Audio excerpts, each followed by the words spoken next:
Hey everybody, it's Craig Syracusa, Walking Faith. I'm excited to be sitting down with my good friend Joe Estevez, who's in California. I know it's been a while since you and I have actually been together, but we speak on the phone all the time. How are you doing, Joe? I'm doing well. Thank you for asking. And yourself there well, you're in Jersey now, right? Yeah. I'm in New Jersey, sort of like in the forest, away from sort of the craziness. But yeah, we're in New Jersey now. Yeah, and you look terrific, man. You're getting that Chris Como look about you, you know?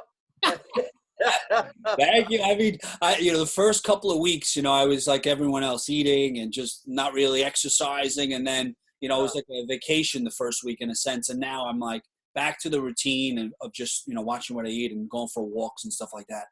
So thank you. Digressing, speaking of your marvelous governor there, Andrew Cuomo. I'm calling him Father Cuomo now. This guy, we wake up with him every morning to get his briefings there. But he's a good man. I like him a lot. Yeah, it's unbelievable. I found myself in the beginning watching the news all day, and then it started to overwhelm me. So now I limit the amount of news time, and I'm usually asking my parents at nighttime, like, so what's the update? Because it overwhelms you. So what is it like? You're in now. What part of California? You're in Hollywood. I'm right in the belly of the beast in Hollywood. So yeah, it is. For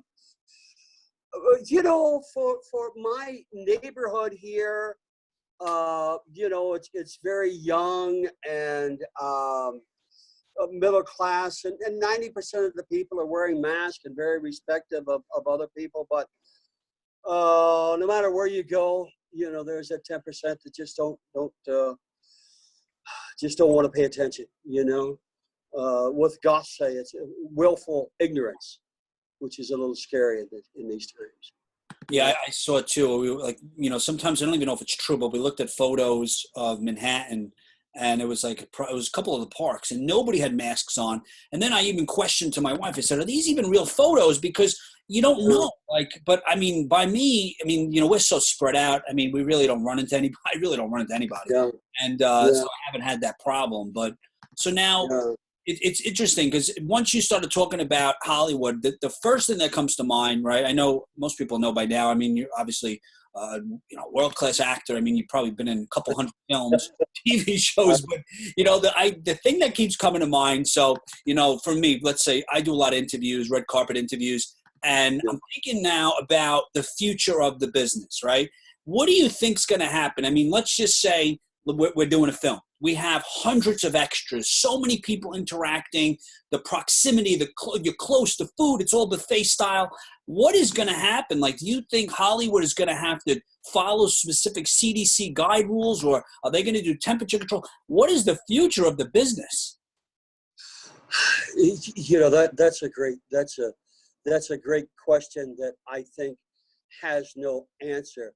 I think there are films out there that Screen Actors Guild, Screen Actor put out certain guidelines that one has to follow in order to do a production. But there are an incredible amount of non-union films out there that don't have to follow these guidelines. And you and I have both worked on films with skeleton crews, that 6-7 people behind the camera and 2 in front. So I think, just personally, I think we're going to see a plethora of non-union films, and a lot of dramas that are in-house dramas. Yes. But as far as big films, whoa, I don't know. I think even when this virus is in our rearview mirrors, I don't think they're ever going to be the same, because people aren't going to be able to shake this. Yes. People, I don't think to feel safe again, shaking hands and being in crowds and such. They're talking about baseball season opening without people in the bleachers, golf without the fans on the side. That's a lot more doable, I think, than films. So it's going to change, whether it's drastic or not. I think it's up to the studios to see what the public will bear. you know. I totally agree. I mean, I've been thinking about it myself. Like, for instance, if I do a junket, I'm interviewing or up front, there's 50, 60, 70 celebrities there. And first, they don't know where I've been. I don't know where they've been. Like, you start thinking about, and it's so up close where there's no 6 feet apart. It's impossible to conduct a red carpet interview 6 feet apart. And now, I Yeah. mean, obviously you're a little bit older than me. I mean, so like for you personally, like if you're on set, like what's going through your mind? Are you going to feel comfortable, interacting in a scene or having all these extras around you? I mean, are you concerned about that? Yeah, yeah, you bet. I was supposed to start a movie on on March 28th up in Denver, up in Aspen, and it was canceled on March 20th, and I was thrilled that it was canceled because I did not want to go. I walk every day, and I get in my car and I drive to a very secluded spot to try to get my exercise in every day.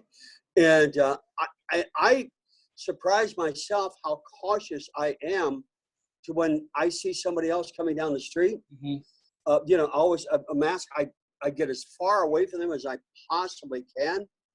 To digress, I've stopped confronting people because they ask, man, as nice as I can, you got to wear a mask, man. And it's confrontation right away. I mean, it goes from how are you to, hey, I'm not breathing on you. So I stopped asking them where their masks are. I just make a wide berth.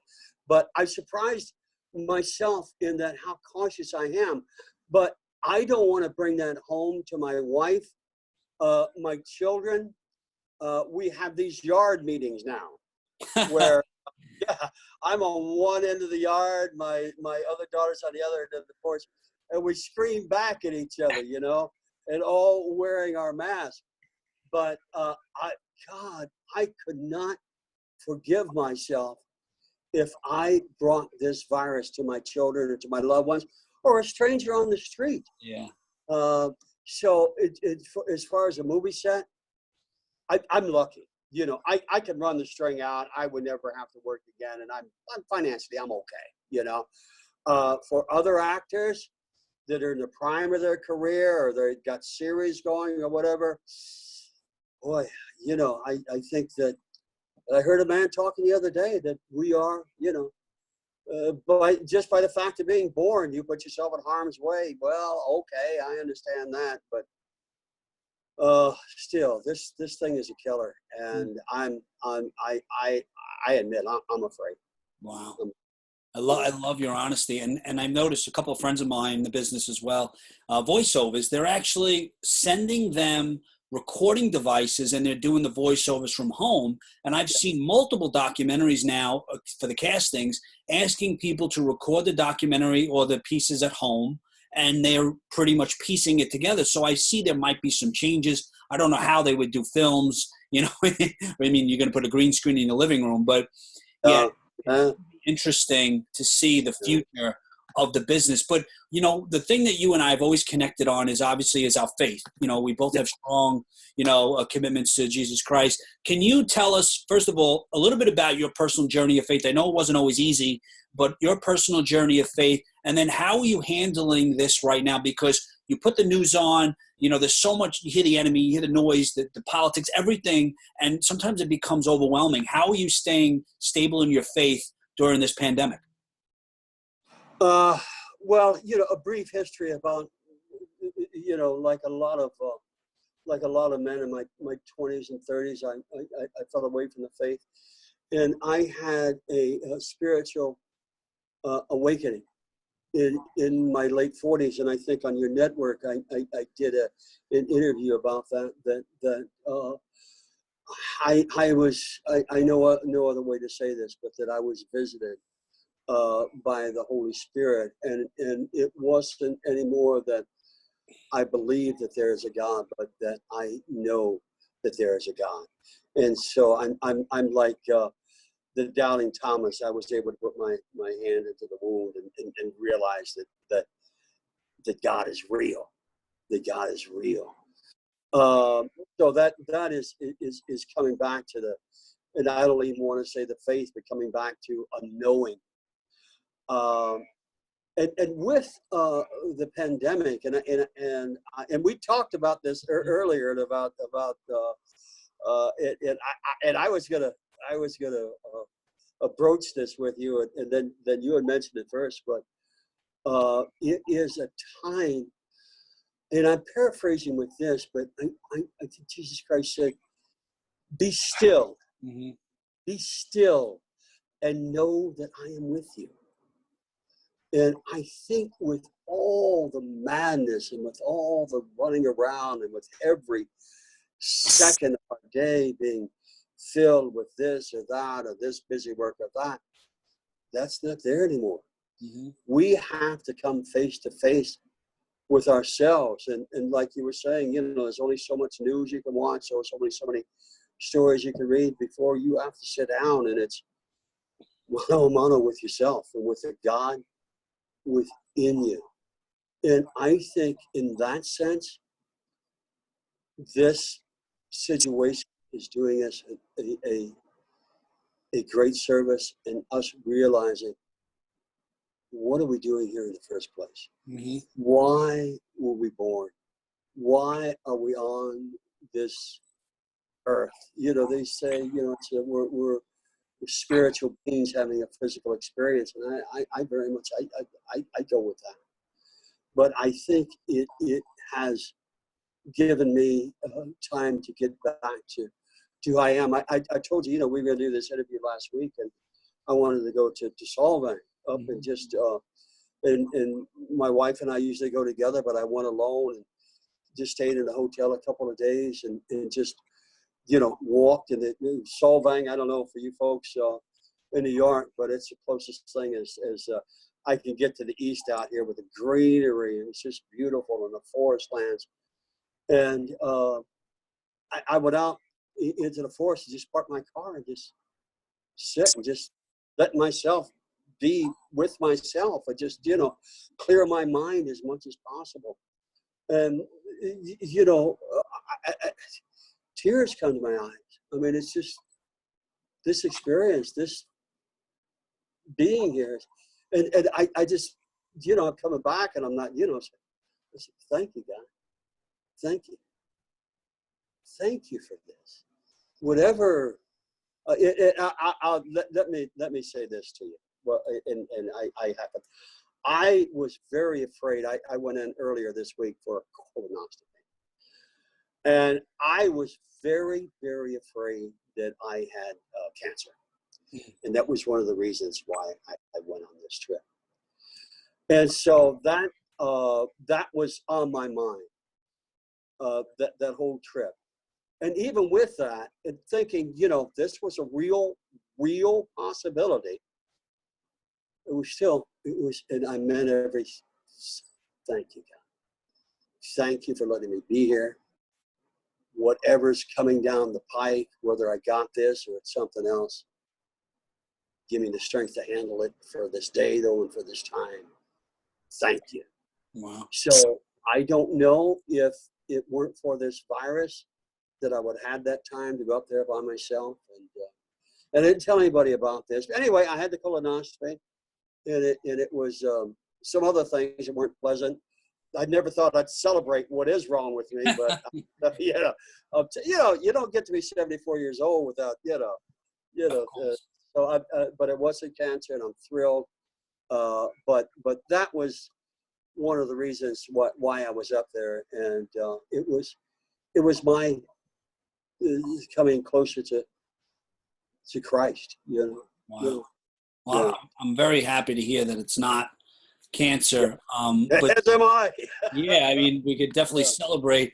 But it's like you said, I mean, this time has given people, hopefully, a clearer perspective, because everything whether it's materialistic, it's what we idolize, money, time, whatever we took for granted and we thought we really needed has been stripped away. And now what we see is really important is, how do we spend our 24 hours, right? Because we're always running and busy. What's really important? Are we working for money? Are we trading time for money? Am I in my work? There's so many. Do I have a relationship with Christ? Family? What has changed? I mean, have you reached out to family members or people that you had issues with in the past? Have you been able to forgive? What other perspectives beyond your relationship with Christ has changed? Well, refresh my phone book. I find myself, which, oh gosh, I'd like to reach out and reach out to this person, that person, but they're busy and I'm busy. Now a lot of people are calling me, and I'm calling a lot of people, and it's terrific. And the people that are calling me, it's great to hear from them. And we call under the heading, "Oh, are you saved? Is everything okay?" But it's great just to retouch with these people that, you and I, we've touched a lot of people in the years we've been in this business and in our lives, and a lot of you work a movie, and I was just looking at your poster, by the way, that I had the honor of working with you on your film, and that touched my heart. And the great people that I met on your film, and I was thinking the first time we met, with Bill Wallace and up there in the canyons shooting, but so it's great. It's going down a memory lane, and it's kind of to get back to being in the moment. I don't want to sound too airy-fairy, but all time is now, and the only thing that matters and the only thing that counts is now. And that was the experience I had up in Solvang. Was now is what is important. And now is the moment that I am in control of, and I can be thankful for. Yesterday is gone. Tomorrow is just just a vague promise. But now is what I know is happening, and to talk to these friends and to be with them in the now is a treasure. And also with my children, I have my youngest daughter. Terrific. She works for works with a silo, which is she makes commercials, and she's never has time. I mean, she loves me to death, but by God, if I could talk to her once a month, wow. It's terrific. Now she calls me twice a week. Wow. That's great. So it's all. I mean. And as I was telling you up there in Solvang, everything's closed. That's eerie. But unfortunately, the bakery was open. So I got my big, But I mean, it's we still have our staples. Nobody's going to starve to death. And I think that in the great scheme of things, there's no accident. Mm-hmm. God knows this is going on, and I think that nothing in and of itself is good or is bad. It's the labels that we put on it that make it so. Mm. So I want to put a good label on this, that this is a good time to be alive, and opening myself to experiences that are out there to experience. That's beautiful. So, I mean, what about, I think about, this is going to be a lasting experience for you. Yeah. And I've noticed personally, a lot of people have, started talking on social media about their faith and prayer intentions, and, the first couple of weeks. And now I see it sort of like any other habit, so to speak. I don't see them talking about their faith as much. When life gets back to the new normal, whatever that is, my fear is that people are going to put God back in the box. I mean, you and I have a strong foundation, but I mean, how do we avoid that? I know it's a hard question to ask, but how did you continue to build a relationship with Christ when you were in your 40s to now? Is this something you do every day, or is this once a week? How do you continue to build a relationship? I think it's by living. I think what Jesus Christ said was, what you do to the least of my brethren, you do to me. So I found that is my most direct, my most direct line to Christ is other people. How much I give of myself, how much I care of myself, that people are less fortunate than I am. That keeps me very human, you know. And I don't. I think that is my prayer. I think that I know that God is everywhere, and He lives, you know, in the heart of man, the heart of animals, and you know. And I found myself to become, in the last 20 some years, a kinder person, a more gentle person, a more understanding person. You know, I'm still, you know, short tempered. I'm of course human, but I think in reaching out, and I'm surprised at how much. And I'll say, and I know, you know, God says when you do something, well, you got your credit on earth, so you don't get it in heaven. You know, so okay, I understand that, but. You know, I got my wife and I, we give to, you know, we have certain charities that we'd like to give to. One of those, Boys Town. And I made a promise that every residual check I got, I would give to Boys Town. And I got some pretty big ones, and I reneged on that, you know. So, you know, but now, so I got a fairly big one the other day, and I'm tucking it away to renege on it. No. You know, you made the so promise. I get to my wife and I signed over. I said, you know, I got to send this to boyfriend. And just the joy that filled me with to give that is, I mean, it was worth more than anything that money could have bought me. You know, I think that there is so much joy in giving. Mm-hmm. In everything that I've given, I have gotten back tenfold. I mean, you know, so I think in the giving, you know, to be, you know, I try to be that good Samaritan on the road of life. And I think that in the last 20 years, I've grown in that. You know, if I could take 2 steps forward, having taken 1 step back, I feel I'm okay. You know, God said, you know, the just man falls 7 times a day. I'm sure I get my 7 times a day in, you know, but hopefully I'm moving forward as a human being. I'm not nearly as afraid of death as I see it now, more clearly as a part of life and a destination rather than something to be, you know. So you know, I think that's where my faith has led me. I think my faith in God, I find through my faith in my fellow man. I love that. And you're right. Yeah. It's living a life of service, like you said. I have the same thing. Like, I still have a difficulty with money. Like, you know, and I blame it on because, you know, my family, we came from Italy, you know, so we didn't have a lot of money. And my parents used to really work, my father especially would worship money. Like, it was, you know, so now I always have difficulties parting with it. And I have to remember it that, you know, it's not, the money means nothing. God will provide, but it's something that I have to work through. And you're right. When you give, it's not even, forget about happiness. It's this sense of joy, of just serving, of giving. It means so much more than to just put money in the bank and, you know, for a rainy day. I mean, it just means so much. And I love that you were honest about saying, like, you know, you're in a sense at peace. You know, I think about, I'm young still, but I think about death all the time. And the more I build my relationship with Christ and the more I read his word, the more I'm at peace. You know, the more I feel like, okay, like you said, it's just a destination. It's part of life.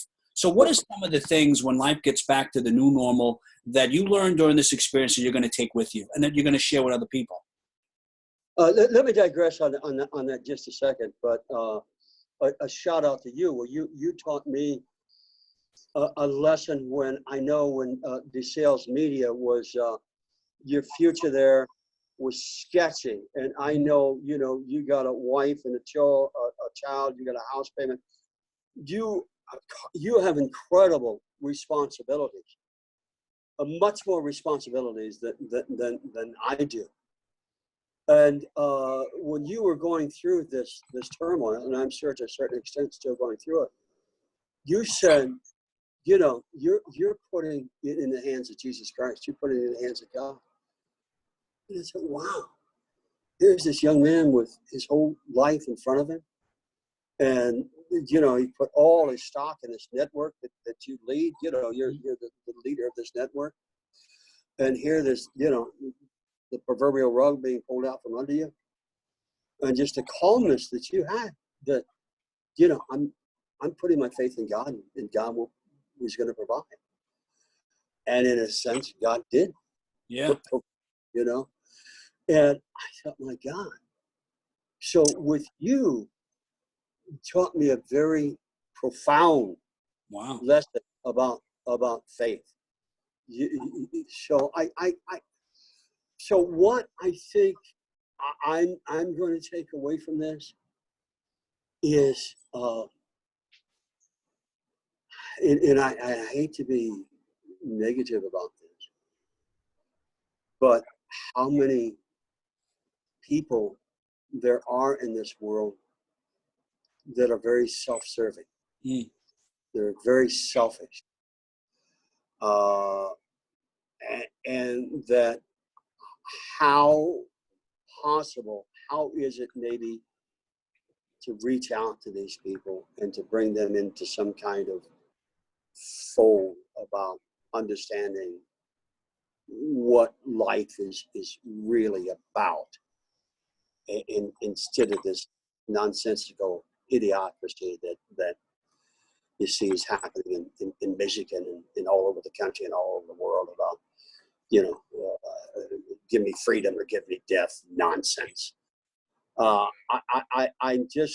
This is just a stark realization that this willful ignorance is out there, and that we as a people, I think we need to get a better grasp around and whatever we can do to fight it. I mean, Simon and Garfunkel, people hear what they want to hear and disregard the rest. That's as true now as it was when they made the song, and I would like to find some way to bring them into some common sense, which is of course not common with these folks, but I think that's what I'm going to take away from this is that reality of how really scary, it was like, and I told my wife the other day, I said, you hear all the time as a kid, I heard, democracy is fragile and you got to protect it. You got to care for it. And I heard that growing up and, and it's never come home to me more now that it's fragile. And that I think that is one of the most precious things we have about this country, and to protect this democracy and even these people that spout this theocracy, at least, given the right to be who they are, in their ignorance. Anyway, sorry to go off on that. No, I listen. I want to thank you for saying that. I mean, like you said, it was not easy, but the one thing that I think most people do, I was praying all the time, and I was actually in Israel, and I would pray and say, God, give me clarity, or, can you help change these people? And I would always try to pray for a certain thing. And then I must have said that prayer, in different ways so many times. And then this one day in Israel, I heard a voice, and I don't know if it was God or it was me. It just said, I already answered the question. And that clarity, I was at peace. And somebody said, when you come to the realization, or you come to the decision, you'll be at peace. I was at peace. And what I always pray for is trust, because it's easy to say, I have faith, I have trust. And then when the storm comes, do I truly believe? And I am still working on that, but I have come such a long way to where I wake up, and when the enemy comes with negative thoughts about how am I going to pay my bills, or, what's next, what's in the future, and all these thoughts that I can't answer, I'm at peace. I'm going, God has me in the palm of his hand, and I know I'll get through this, but trust is what I work on. So when I walk away from this, I know I don't have control. We know God does, right?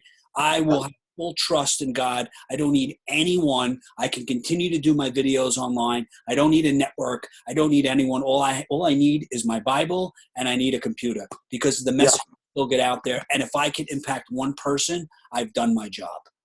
Yeah. And let me say this to you, Greg. I don't think you realize this grand and marvelous net that you are casting. And you not only have become, a leader at DeSales Media, but you have become a leader not just in the Catholic faith, but just in the faith of life. And that people, when they are in doubt or when they doubt themselves or doubt the faith, they're turning to you. Wow. They're turning to you. And they're turning to your interviews, and they're turning to your strength and to your chutzpah and to your trials and tribulations and how you deal with them and how you conquer them. And you have become a symbol now, whether you like it or not. You become a symbol. And when I said at the top of the interview, you remind me of Como, and you do, because he has become kind of our real leader.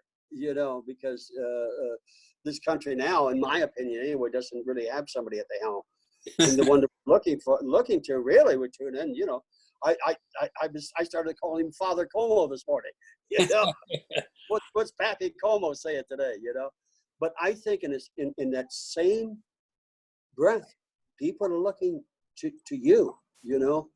And you always, and for the first time that I met you, you were always, the fishes and the loaves, man. You get half a dozen fish, half a dozen loaves, and they fed 1,000 people, so it's just, you got to have faith that can move mountains. I've always saw that in your heart, and you give me strength. And I think together as humanity, we give each other strength. God lives in you, God lives in me. Oh, wow, that's beautiful. It means a lot. And I do think about that every day. And I think about just, like what I say, the one thing I talk about, I never want to be a walking contradiction. I'm not perfect. Like I'm a sinner, I'm a man. But anytime I feel like, I'm not on the right path, I really reevaluate my choices. I repent, and I try to improve every day, because the last thing I ever want to be is a walking contradiction. And I want to evangelize, I want to inspire people. And it's a struggle. It's hard. It's, like anything else. If I wanted something easy, I can go work at an old job, in the city. But I this is what I was called. I'm called to do, and I will continue to preach, and I will continue to minister as much as I can. This is what he wants me to do. I'm going to do it. And I think that by that same token, cut yourself some slack. You're human, you're a human being, We all have our shortcomings and at times short temper and such. So listen, hey, Jesus Christ tore apart the temple, right?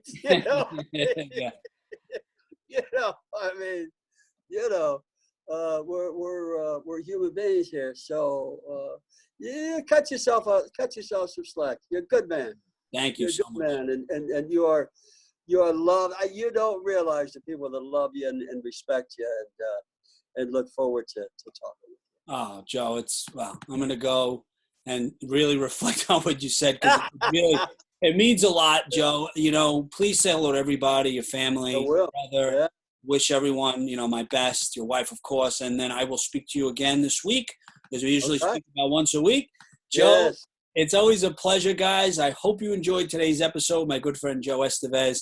Always remember, guys, you have the ability to inspire and evangelize through your words and actions. God bless you, Joe. I love you, man. Peace Love and love. you.